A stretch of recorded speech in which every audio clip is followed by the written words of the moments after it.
राजा बीमार पड़ गए, लेकिन वो ये पता नहीं लगा पाए कि उनके साथ क्या गड़बड़ है। तब उन्होंने एक आदमी को देखा जिसका चेहरा बहुत उदास था।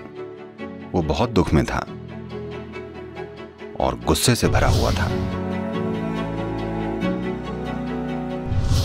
एकाग्र मन एक ऐसी चीज है जिसे कोई नहीं रोक सकता। अगर आप बुद्धि से ऊपर विकास करना चाहते हैं तो इसके लिए एक जागरूक प्रयास की जरूरत होगी।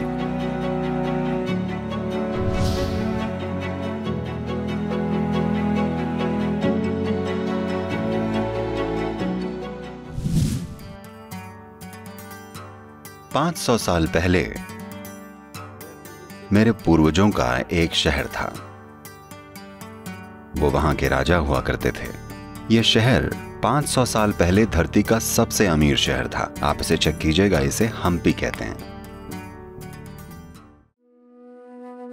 और अचानक एक दिन कृष्णदेवराय बीमार पड़ गए। ये राजा का नाम था। वो बीमार पड़ गए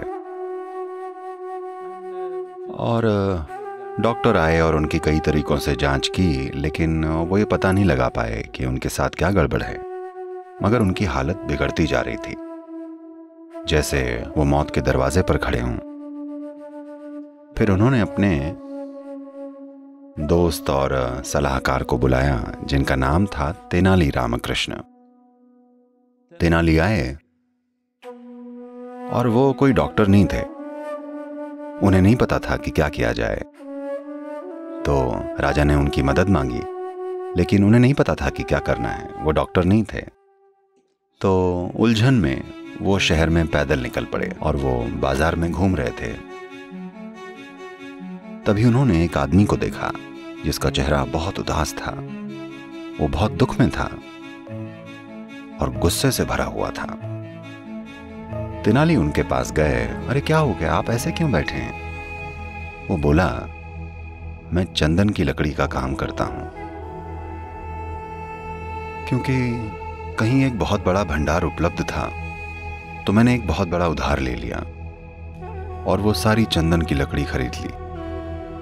अब अगर मैंने इसे जल्दी से बेचा नहीं तो मैं बचूंगा नहीं। जिन लोगों ने मुझे उधार दिया है वो मुझे जिंदा नहीं छोड़ेंगे। केवल एक ही तरीका है जिससे मैं इस चंदन की लकड़ी को बेच सकता हूं कि राजा की मौत हो जाए। जब राजा मरते थे तो उनका दाह संस्कार हमेशा चंदन की लकड़ी से होता था। ये किसी और के बस की बात नहीं थी। तो उसने कहा, अगर राजा की मौत नहीं होती तो मैं नहीं बचूंगा। तेनाली ने उसे देखा, उसके दुख और गुस्से की तीव्रता को देखा और बोले, आप थोड़ी देर रुकेगा। वो घर गए, पैसे लाए और उन्होंने सारी चंदन की लकड़ी खरीद ली। वो आदमी बड़ा खुश हो गया और राजा ठीक हो गए।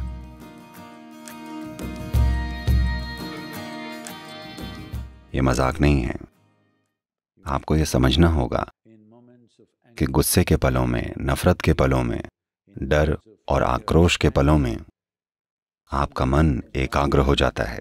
One-pointed mind is something that nobody can stop. एकाग्र मन एक ऐसी चीज है जिसे कोई नहीं रोक सकता। फिलहाल सब लोग इस मोड में हैं कि वो किसी भी एक चीज पर एकाग्र नहीं हो पाते। इसी वजह से इतना सारा कंफ्यूजन है। अगर आपके पास एक एकाग्र मन है तो उसे कोई चीज नहीं रोक सकती।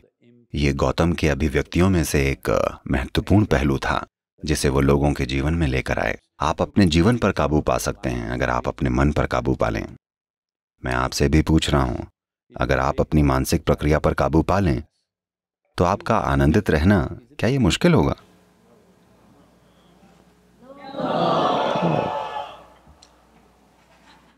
आप किसी और के दिमाग पर काबू पाना चाहते हैं।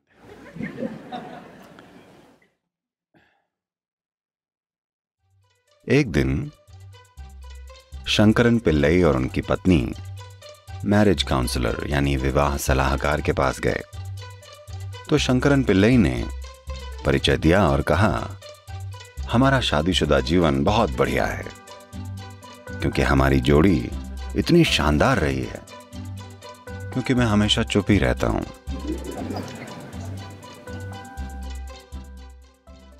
तो मन से ऊपर उठने की ये पूरी प्रक्रिया जिसका मतलब है बुद्ध होना, बुद्ध बनना। आपका ये समझना जरूरी है कि ये उनका नाम नहीं है, उनका नाम गौतम सिद्धार्थ है। बुद्ध एक अवस्था है। इसका मतलब अगर आप अपनी बुद्धि से परे हैं तो आप एक बुद्ध हैं। अगर आप बुद्धि में ही हैं तो आप लगातार कष्ट झेल रहे एक इंसान हैं। अगर आप बुद्धि से नीचे हैं तो हम आपको बुद्धू कहेंगे।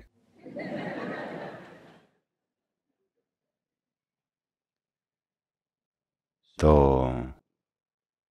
क्रमिक विकास की प्रक्रिया में जानवरों की ही तरह हम बुद्धि से नीचे ही थे। धीरे धीरे हम में बुद्धि आई है। अब अगर आप बुद्धि से ऊपर उठना चाहते हैं तो इसके लिए जागरूक प्रयास की जरूरत होगी। धरती माता आपके लिए ये करके देंगी, इसका इंतजार मत कीजिए। ये लाखों साल बाद हो सकता है, पर आप यहां नहीं होंगे।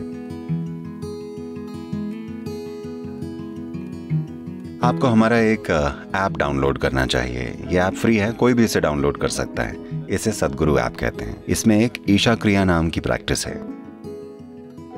ये एक जागरूकता लाने का आसान सा तरीका है कि आपका शरीर क्या है और आप क्या हैं, आपका मन क्या है और आप क्या हैं। एक बार जब आप और आपके शरीर के बीच, आप और आपके मन के बीच थोड़ी सी जगह बन जाती है, यही दुखों का अंत है।